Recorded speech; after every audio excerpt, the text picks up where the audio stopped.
बड़ी कंपनियां हैं वो अपना जवाब प्रस्तुत नहीं करती है, उनका अधिवक्ता भी प्रस्तुत नहीं होता है, तो डेट पे डेट मिलती रहती है किसानों को, तो उस बारे में भी कुछ चर्चा होनी चाहिए। जनता कृषि विस्तारण हो कोई सबूत ही नहीं है उसमें।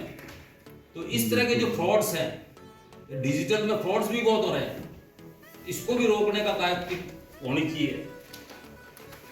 पैसों के लेन देन है डिजिटल में, इसमें भी फ्रॉड्स हो रहा है, तो वो उपभोक्ता कहां पर जाएगा, कैसे उसको न्याय मिलेगा? तो हम डिजिटल की बात कर रहे हैं और उसमें फिर उसमें भी क्या है कि उसका मतलब कभी तो मेंबर्स नहीं है, कभी फॉर्म पूरा नहीं हो रहा है, कभी वकील साहब जो है वो एविडेंस देने में साहब आनाकानी कर रहे हैं या बहस नहीं करना चाहते हैं।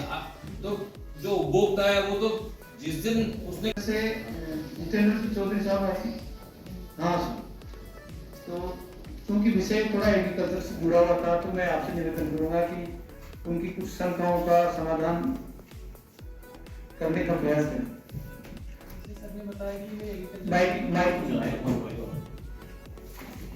करने में मतलब कि आनाकानी बढ़ती है, कई जैसे हर साल कंपनी की पॉलिसी चेंज होती है, तो पर्टिकुलर टेन्योर के लिए भी कंपनी आती है जिले के अंदर, किसी का 2 साल के लिए, कभी 3 साल के लिए आती है, फिर उसकी पॉलिसी हर साल चेंज होती रहती है कि किसानों को उसका क्लेम सेटल हुआ है या नहीं हुआ है, फिर किसान अपने अकाउंट की चेक भी नहीं करता कि उसी क्लेम डला है या नहीं डला है, फिर वो किसान पर्टिकुलर हर किसान होते हैं वही कंज्यूमर कोर्ट पे तक वो अपना केस को पहुंचा पाते हैं, केस को पहुंचाने के बाद भी उनका सेटलमेंट नहीं होता वहाँ पे, मतलब केस आगे बढ़ते रहते हैं। इससे अभी भी हमने पिछले महीने में 2-3 केस आए थे हमारे, नहीं मिलती है। नहीं तो सर्वे रिपोर्ट सर हमारे पास नहीं होती सर, डिपार्टमेंट के पास वो 3 कर। अरे भाई आपका उसमें रोल है।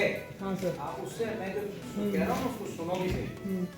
सर्वे रिपोर्ट जब तैयार होती है उस सर्वे रिपोर्ट को पब्लिक एक्सेस में होना चाहिए, इसका मैकेनिज्म तो आपके डिपार्टमेंट को डेवलप करना पड़ेगा सर वो खराबा बताएगा कहाँ से कि खराबा हुआ कि नहीं हुआ।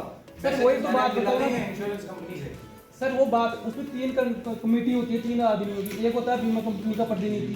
पब्लिक पोर्टफोलियो पोर्टल पे या किसी भी माध्यम से उनको अवेलेबल कराने की स्थिति करो। सर एग्रीकल्चर पे पोर्टल काम नहीं कह रहा हूँ मैं आपको, बीमा कंपनी बीमा देगी नहीं देगी ये आपका काम नहीं है। सर्वे रिपोर्ट में आपके इलाके के अंदर खराबा हुआ कि नहीं हुआ ये आपका काम है।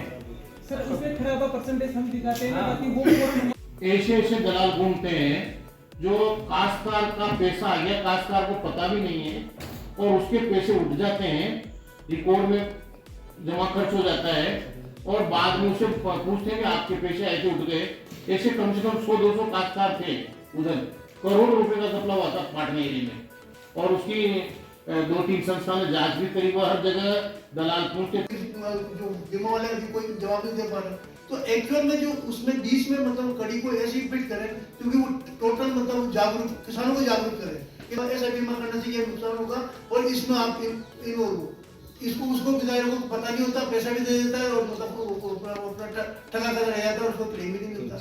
तो बीच में एक संस्था ऐसी होना चाहिए जो कि मतलब पूरी की पूरी मतलब ये हमारे कॉलेज में भी कुछ एक्टिविटीज करवाई गई थी, जैसे भाषण प्रतियोगिता, क्विज प्रतियोगिता।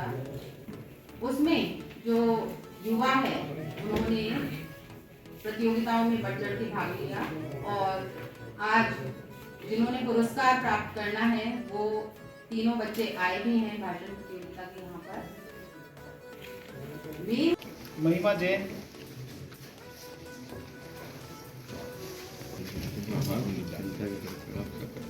हिमेश कुशवाहा,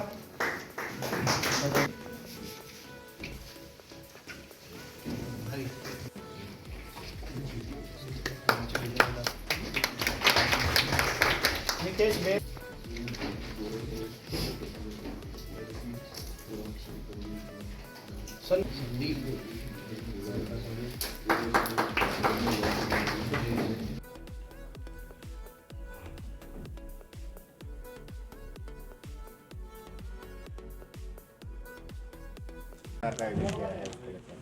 महाविद्यालय में कुछ प्रतियोगिताएं करवाई गई थी उपभोक्ताओं को जागरूक रहने के संदर्भ में। उसमें भाषण प्रतियोगिता में आप देख रहे हैं हमारे महाविद्यालय के जो छात्रों ने बढ़ चढ़कर हिस्सा लिया था और आए हैं, आप भी आए हैं, क्या सीख मिलती है? कई चीज़ें ऐसी नई पता लगी हैं जिनसे हम लोगों को आगे जाके हम दूसरों को भी बताएंगे और ये बच्चे भी आगे जाके अपने घर में बताएंगे, घर वाले औरों को बताएंगे। तो ये एक प्रचार प्रसार का बहुत अच्छा माध्यम है जो कि महाविद्यालय के द्वारा प्रतियोगिताएं आयोजित करवाई गई हैं।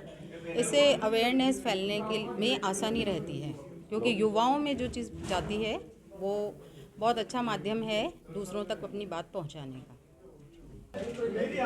उपभोक्ता सप्ताह का लाभ तो जब भी है ज़्यादा कि इसका प्रचार प्रसार पूरा होना चाहिए। ग्रामीण क्षेत्र में भी तहसील स्तर पे हर उपभोक्ताओं को वहाँ शिविर वगैरह लगा के सेमिनार करके हर उपभोक्ता को उसके अधिकार समझाए जाए कि आप कोई भी चीज़ परचेज करने जाते हो उसका पक्का बिल लिया करो और उसको रिवेयर के रखा करो। कभी उसमें कोई डिफेक्टिव आ जाती है, कोई चीज़ आ जाती है तो आप इस बिल के आधार पर उसका क्लेम कर सकते हो। परंतु इतनी योजनाएं आ रही है, उपभोक्ता संरक्षक मंच या जो भी यहाँ है वह प्रचार प्रसार नहीं करता प्रॉपर और लोगों को जागरूक नहीं करता। तो आज क्या सीख मिलती है आज की संगोष्ठी से? इस संगोष्ठी से ये सीख मिलती है कि उपभोक्ता जब तक जागरूक नहीं होगा, कितनी भी सरकार योजना चलाए या कितने भी एनजीओ काम करे, पर जब तक उपभोक्ता तक बात नहीं पहुंच पाएगी, उपभोक्ता को अपन जागरूक नहीं कर पाएंगे तो इसका लाभ नहीं उठा पाएगा। कैसा लगा आज आपको? ये आके बहुत अच्छा लगा और कुछ नई जानकारियाँ भी मिली यहाँ, तो उस जानकारी को शेयर भी करेंगे, लोगों को एक्टिव करेंगे और प्रचार प्रसार करेंगे कि कोई भी एक सामान परचेज करने जाओ, परिवार वालों को, रिश्तेदारों को, मिलने वालों को सबको जागरूक करेंगे कि हर सामान का बिल लो आप। आज ये संगोष्ठी पूरे राष्ट्रीय स्तर पर जो कार्यक्रम हो रहे हैं उसके क्रम में यहाँ मोदी मुख्यालय पर भी रखी गई है। जिला रसद विभाग की ओर से इसको नोडल विभाग के रूप में आयोजित कर समाज के विभिन्न अंगों की शिरकत इसके अंदर सुनिश्चित की गई। समाज के सभी ऐसे वर्ग विभाग उनको सम्मिलित किया गया जो कहीं ना कहीं उपभोक्ताओं को अपने अधिकारों के प्रति जागरूक भी कर सकते हैं और उनकी समस्याओं को ऐसी गोष्ठी के माध्यम से आगे तक पहुंचाने के लिए किसी न किसी प्रकार की भूमिका रख सकते हैं। आज की ये संगोष्ठी वर्चुअल हियरिंग और डिजिटल एक्सेस टू जस्टिस जैसे विषय पर रखी गई थी।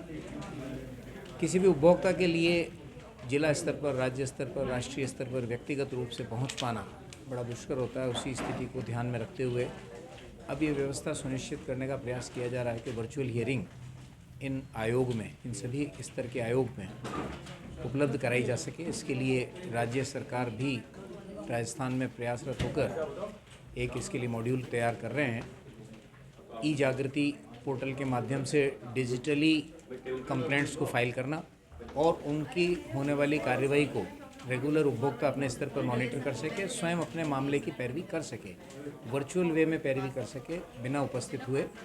इस चीज़ की व्यवस्था की जा रही है जिसके बारे में आज जानकारी दी गई और इस जानकारी को उपस्थित सभी महानुभावों के माध्यम से समाज के नीचे स्तर तक, जहाँ दूरस्थ स्तर तक पहुँचाने से अधिक आवश्यकता इसी बात की है। जब तक उपभोक्ता स्वयं जागरूक नहीं होगा उसके अधिकारों के प्रति और उसके जो परेशानियाँ, उसके निदान के लिए क्या आवश्यकता है, किस प्रकार से वो उपभोक्ता आयोग का या संबंधित विभाग का किस प्रकार से दरवाज़ा खटखटा सकता है और अपने मामले को पूरी तरह से रख सकता है, इस बारे में खुद को जागरूक होना जरूरी है।